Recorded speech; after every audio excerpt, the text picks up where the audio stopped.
Hey guys, I just wanted to do an update on the 75. I've had people asking me how the Kessels are working and stuff. I cannot complain at all. I really like them.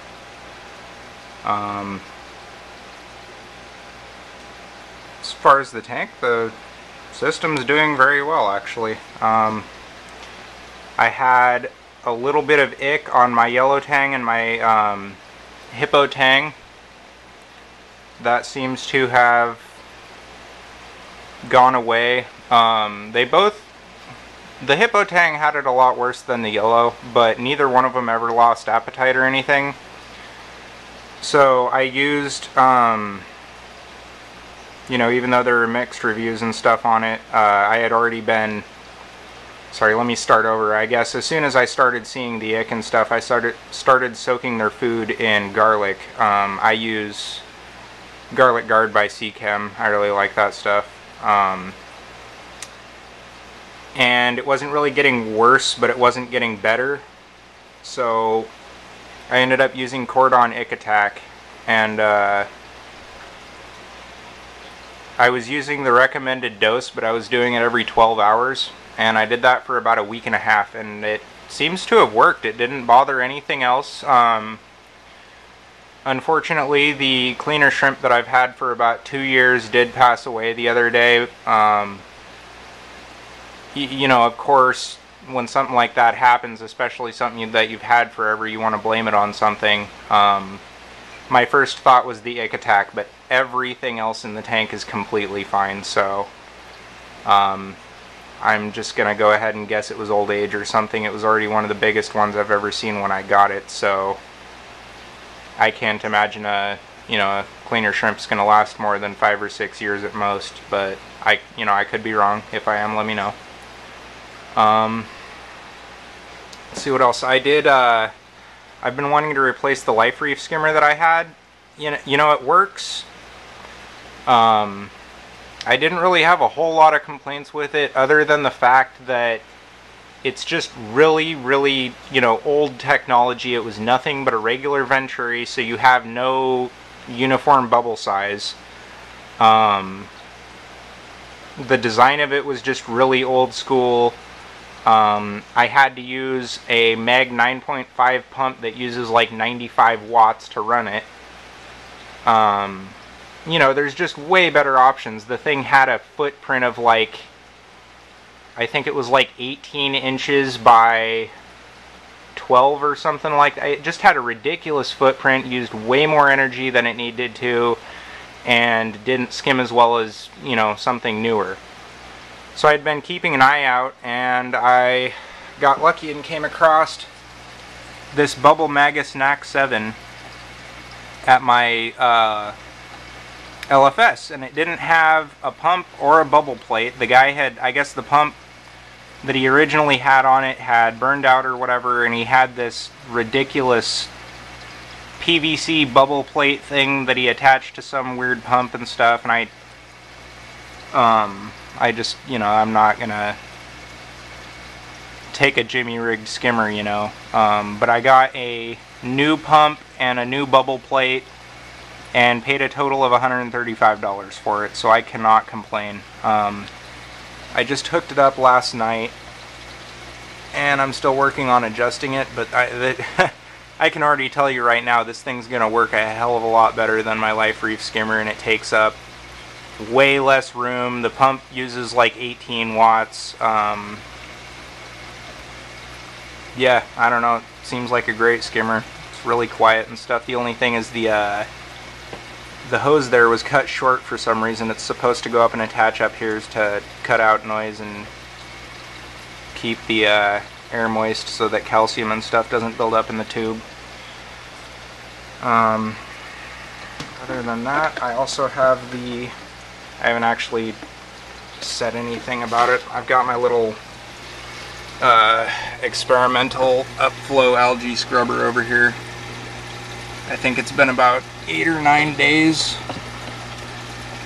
and it's growing stuff. I mean, I'm using a mix of the airstone that's below it and my return, so And I talked to a couple people, like Tyler Johnson, and they said to leave it on for 18 hours a day, so I've got it turned off for 6 hours during the day while the upper tank is lit.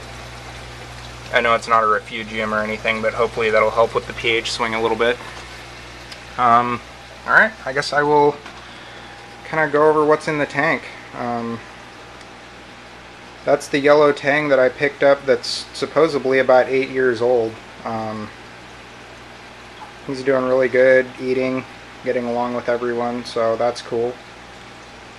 I haven't really got much else new, but everything's doing great.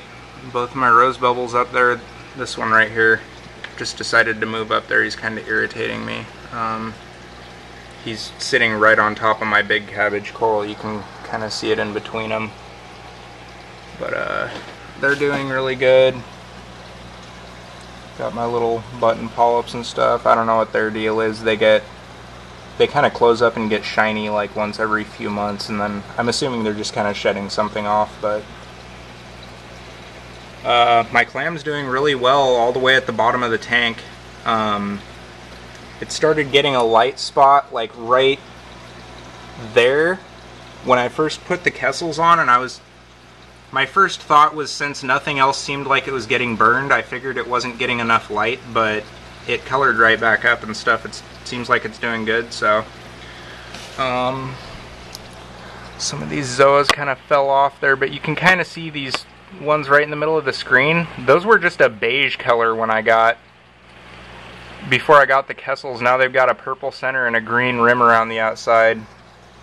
Under the old lights, these zoanthids were starting to melt off and thin out and stuff. They're coming back with a vengeance now.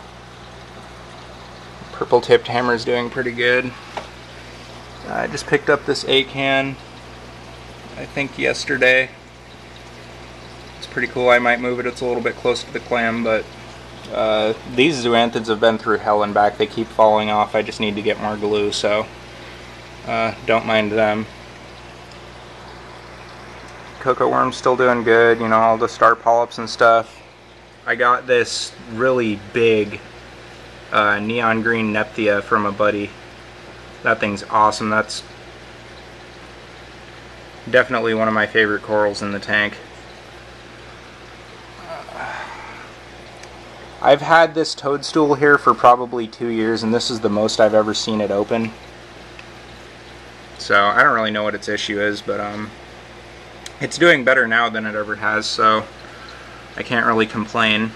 Also, from my buddy, I got 2 red Monty caps and a purple one, 2 more red ones and a green one, and then this purple one down here. It's only been a few days, so I can't say whether or not these lights are going to grow LPS or SPS yet, but they seem to be doing good. They're not bleaching out or anything yet, so that's cool. Big fuzzy mushrooms. This frog spawn is loving these lights. It was almost a brownish color before I got them. Now it's kind of a, I guess the color in the video is pretty close. My mushroom garden over here. Recordias are loving it. I just picked up this green mushroom yesterday. It kind of looks like a Recordia, but I don't think it is. If anybody knows the exact name of it or something, that'd be cool. I'd like to know. So, and then the long tentacle anemone that just keeps wandering around and seems to absolutely hate my tank. I'm giving it to my friend probably tomorrow, so the only other thing I have to update on is, and I'm not bashing them yet, as long as they get a hold of me, my MP10 started clanking around the other night, and I took it apart, and you take the cage off and then you pull the propeller and stuff off. There's supposed to be a white plastic guard that goes around the kind of pin there that holds the propeller on. Well, the guard just disintegrated. It's only been about 10 months. I cleaned the thing religiously. I got a hold of Ecotech, and the guy that I talked to told me to send him an email with pictures of it. Well, I sent the emails last Tuesday. He waited until Monday to tell me that he didn't get anything. So I immediately resent it and a new one, and I still haven't heard anything back from him. So I think I'm going to wait until probably this Thursday. If I haven't heard back, I'm going to call him and explain what's going on, because I've got a Coralia 750 running my tank right now, and it's just not quite enough. I mean, I'm not looking for, 400 times turnover in the display. My entire tank pretty much is softies with a few LPS and a couple of SPS here and there. I'm not huge on a lot of water flow, but I definitely want the MP10 back. So